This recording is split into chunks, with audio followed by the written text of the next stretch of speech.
Well, hello everyone. I hope everything is treating you well and the apocalypse is going okay. I am a bit behind on everything, but basically I said I'd try and do the Sea Rock build today. So we've done the Venator in the Imperials, so let's try out the Sea Rock or the Gazanti class cruisers in the Separatists. So we'll add it in. Now the one thing with this, it's 27 points for a flotilla. It's expensive, so we're just going to add it in by itself. Number of things you can do though is if you could do cheap flight controllers if you're trying to kill stuff. There's no point adding a local fire control teams or ordnance experts or ruthless strategist is a bit interesting, but you could put it on so many other red ships. Sensor teams, it doesn't have enough dice. Veteran gunners, weapon battery techs, maybe. So flight controllers and weapon battery techs. And the only reason you'd have weapon battery techs if you're doing heavy ion emplacement. Then you're at 36 points. The one that has been suggested to me is ion cannon batteries. Decent and can cause problems and isn't overly expensive. Or for the laughs, point defense ion cannons, so that they have to re-roll and get past your thing. It's only really officers, doesn't have a support team slot, so maybe something like TI-99, you fly it into the middle of your squadrons, it's giving the buff to everyone. San Hill, if San Hill did anything, or Hondo bait. But I'm actually going to go with it naked and nothing on it. So what I've been looking at recently and messing around with is recussitants. So LTT and veteran gunners.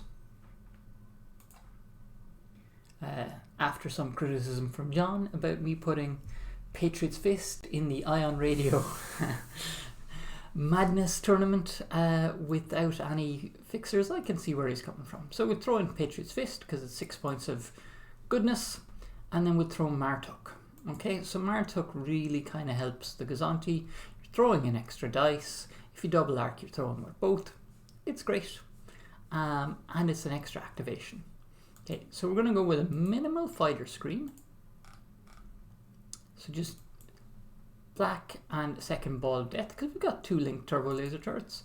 And then we're going to go with some hard cells. Now, why are we not going with battle hard cells? Because we want slicer tools.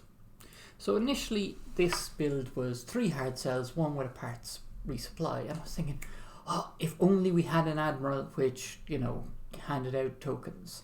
We don't have admirals which hand out tokens. We have a lot of officers that do.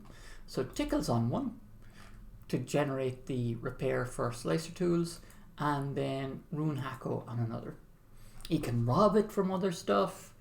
It's all good. So this is kind of what we're thinking in terms of fleet. It's got 5 activations, decent. A small fighter wall with just a small craft to operate it, so everyone else can go about different orders. So decent. We can kite a bit out the sides. We've got some deployments, but not a lot. But yeah, you can the idea is to glide the recussitants along the outside and try and double arc people. So we have a flotilla, so we'll go with most wanted. Blockade run could be funny. Everything speed 3, but that means the recussitants will get boxed in.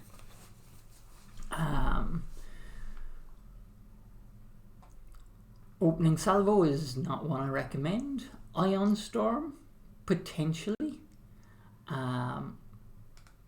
could be fun. The other thing is Mark for Destruction for those riffs. But this is the thing, everything speed 3, you should be able to dodge an onager shot. So I think most wanted makes the most sense here. I could be wrong. Then we want a yellow, so we're very light on squadrons. We evades on everything, so asteroid tactics seems like a good way to win the fight. And then finally we are looking at volatile deposits here.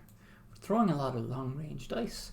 We'd like those red crits to go off, and we can just leave a Gazanti back to hold 2 asteroids, sit it on 0, sit it behind a dust field if they don't want to engage, and then everyone else comes out to play.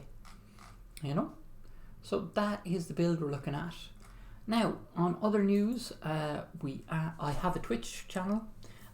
If I'm doing any kind of battle report streaming, that's where I'm probably going to do it. So the link's going to be in the description, and there'll be other things like Blood Bowl, potentially if I'm playing in a league match in the Irish League, potentially some Battletech might be streamed from there. Chaos Gate, if I get it, I might stream while I play. It'll be fairly casual. It's just I'm finding Twitch is easier to stream than YouTube, just for simple setup. But yeah, so that's all the news from me. Hope everyone is doing well, and if you have a request or a question, let me know in the comments.